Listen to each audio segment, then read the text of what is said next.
Kamla. My guest today is South Korean director Bong Joon-Ho. We met with him in San Francisco just before the release of his new film, Snowpiercer. This is his first English film being released in the US.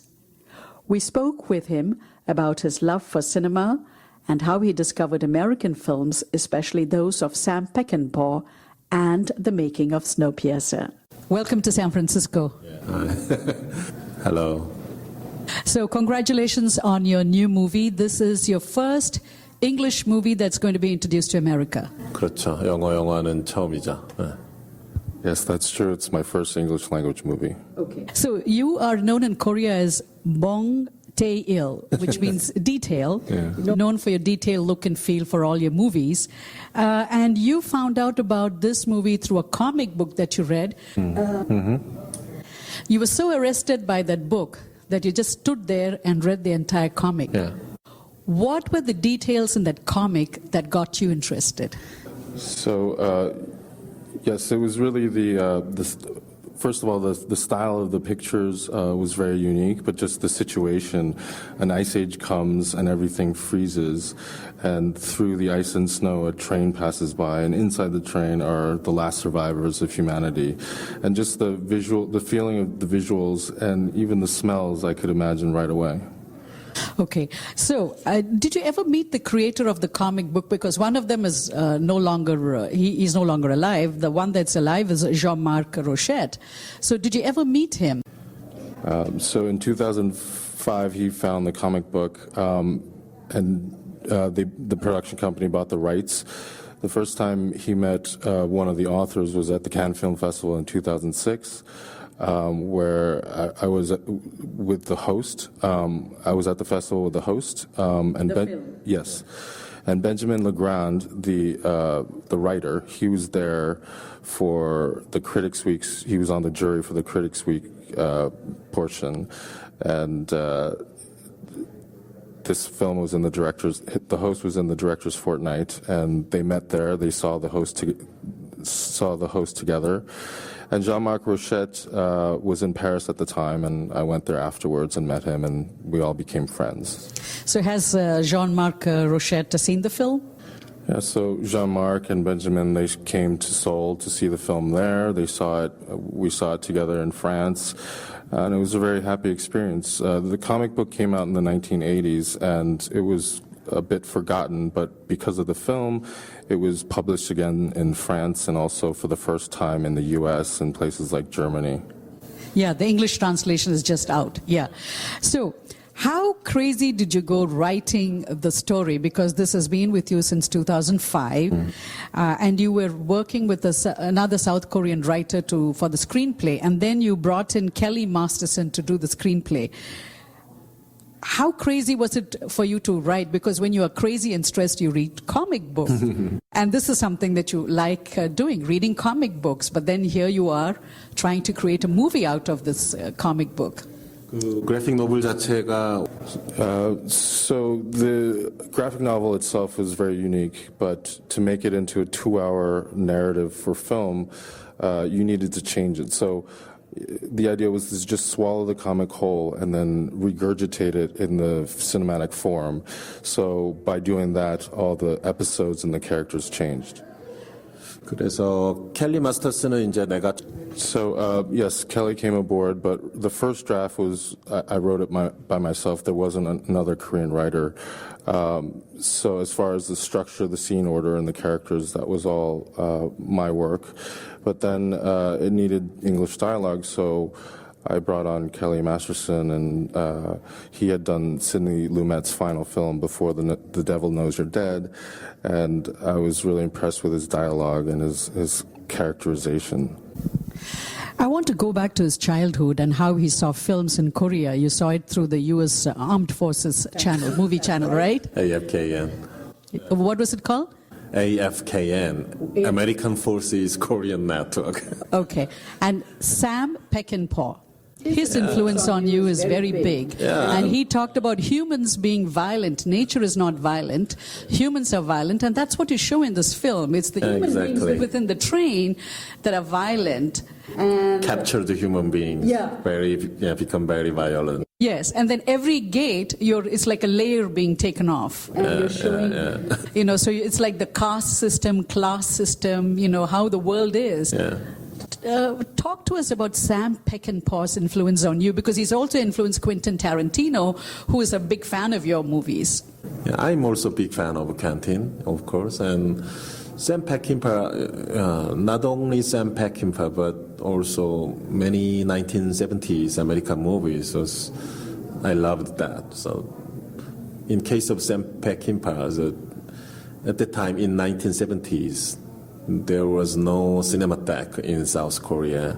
I watched those movies in TV, so it means a lot of censorship. So 많은 장면들이 커트됐는데, jump cuts. 그래서 근데 그게 느껴졌어. 뭔가 잘렸다. 저거 커트 연결이 이상하다. 그래서 얘네가 도대체 뭘 잘라냈을까? 그걸 그 샷들을 머릿속에 상상하면서 봤기 때문에 오히려 더 재밌었던 것 같아. 지금 생각하면. So yeah, you can tell when they cut things out, it was sort of jarring, and so he knew that it was something missing, and he wondered what it was, and imagined the scenes that were cut, and that was more fun in a way. 그리고 알프레드 히치콕 영화도 좋아했었어요. And also, Hitchcock is very popular in Korea, and they showed a lot of his films on TV. So every time something from his work was showing, I'd tune in and just watch it very carefully, shot by shot. So, you do the storyboarding of your own films, and your father was a graphic designer, artist. Your grandfather was a writer. How do you know? 뭐 이렇게 뒷조사라고 다니냐 너는? You know everything. I don't know. I want him to tell me. What did I hear the influence of Hitchcock in this film, especially with the music part? I almost felt like I was in a Hitchcock movie. Something Bernard Herrmann-like, you felt? Yeah. 음악을 또 정말 잘 사용한 버나드 허먼과 놀라운 또 그 케미스트리를 보여준. So yes, of course, the chemistry between Bernard Herrmann and Alfred Hitchcock was a very special one. But not sure if it was intentional, but perhaps because I saw his films at such a young age and they had such an influence, maybe it's just in my blood. So a movie like Mother has more direct influence with Hitchcock, just the mother and son relationship. Of course, in Psycho, the mother is dead, but if you try to imagine what their relationship was like when the mother was alive, maybe it was similar to the mother and son and Mother. So where those jump cuts, how, the backstory of Psycho in some sense, right? This question is from a listener and a viewer. Why do you make movies? You studied sociology, and you didn't tell your father that you were interested in movies because your father thought that you thought he would be disappointed. My major was sociology, but I know nothing about sociology. I never, in classroom. I always stayed in the cinema club in the university. Sociology is very headache. I love watching movies at the time. And 왜 찍냐고 물어봤지 영화를. 왜 영화를 봤어요? 그러니까 뭐.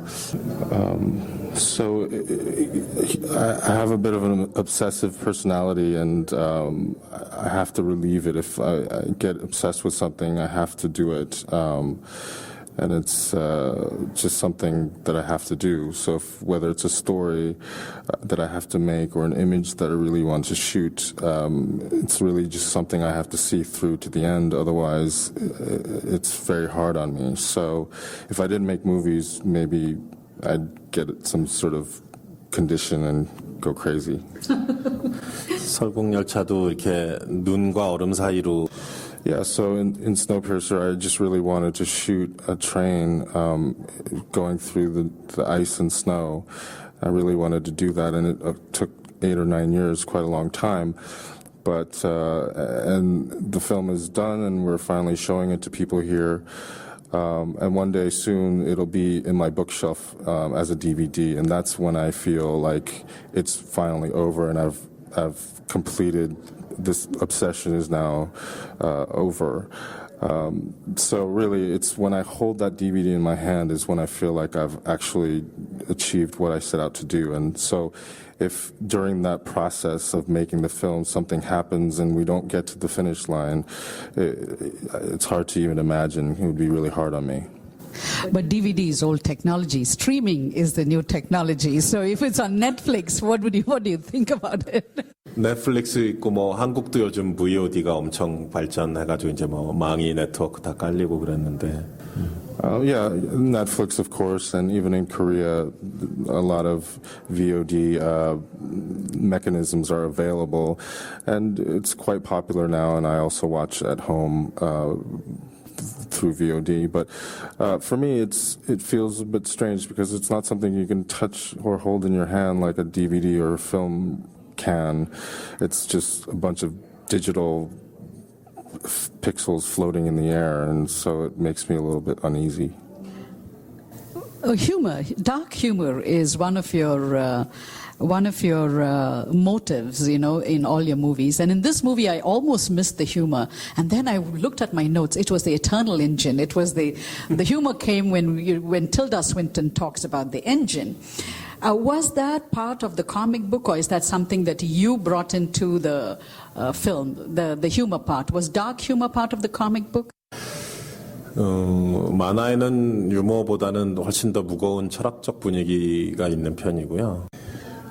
So the comic book isn't really funny. It's more of a dark philosophical piece, and of course Tilda's not in the comic book, that character. Instead there's a love story, and it's really about the lead male character and this female character going forward in the train, and they have a very unique relationship. How happy is he with the film, with the final product? Because you've sat with it, you shot it in 72 days, you had it in your mind for 8 years, and then you wrote it with, 2 other people. I think you had to understand in Korean first and then write it with Kelly Masterson. One of the questions I asked you, how happy are you with the final product? 감독들은 다 비슷할 거야. 이게 마음이 복잡하지 보면은. 그러니까 이제 끝났구나라는. So I think most directors are this way, but it's a very complicated feeling when a movie is over.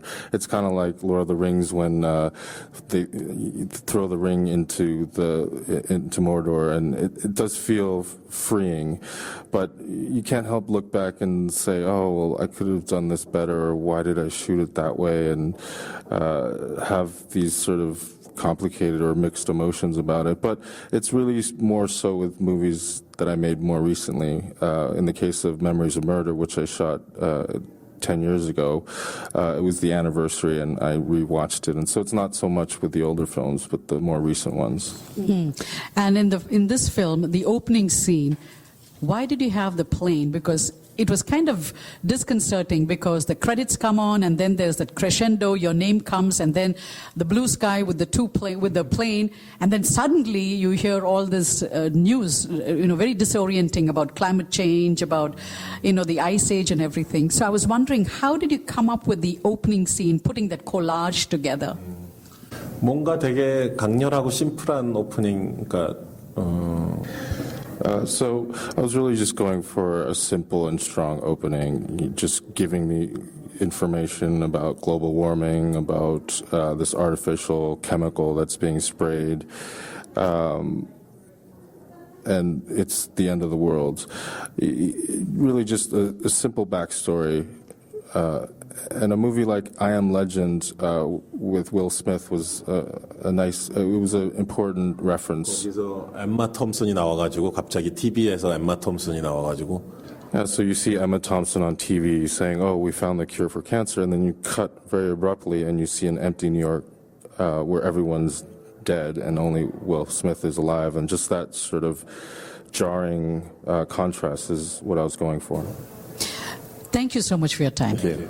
You were listening to an interview with South Korean director Bong Joon-Ho. You can download this and other podcasts from our website.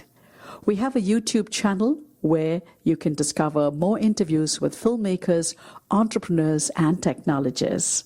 I'm on Twitter. My handle is @Kamla, and we also have a Facebook page. And if you have any questions, suggestions, or feedback, please feel free to send them to us. And as always, thank you so much for tuning in.